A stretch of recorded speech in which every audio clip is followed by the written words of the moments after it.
வணக்கம். 2 வாரங்களில் தொப்பையை குறைக்க பச்சை காய்கறிகளை அதிகம் உண்ண வேண்டும். முட்டைக்கோஸ், பாகற்காய் மற்றும் பிராக்கோலி ஆகியவற்றை ஜூஸ் போட்டு குடித்து வந்தால் மிக விரைவிலேயே உடல் எடை குறையும். உடலில் பொட்டாசியம் அளவு குறைவாக இருப்பதால் தான் தொப்பை உருவாகிறது. எனவே பொட்டாசியம் அதிகமுள்ள உணவுகளான கீரை வகைகள், இளநீர், சர்க்கரைவள்ளி கிழங்கு, தயிர், பீன்ஸ், வாழைப்பழம், காளான் போன்றவற்றை அதிகம் உண்ண வேண்டும். நார்ச்சத்து உள்ள உணவுகளை உட்கொள்ள வேண்டும்.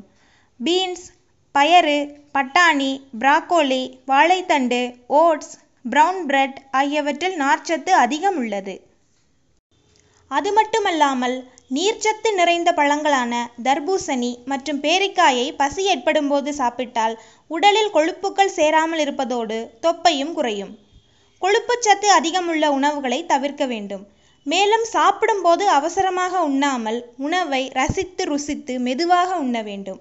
இவை தவிர தொப்பையை குறைக்கும் உடற்பயிற்சிகளை செய்ய வேண்டும். தினமும் 30 நிமிடம் மூச்சை நன்றாக இழுத்துவிட்டு மூச்சுப்பயிற்சி செய்ய வேண்டும்.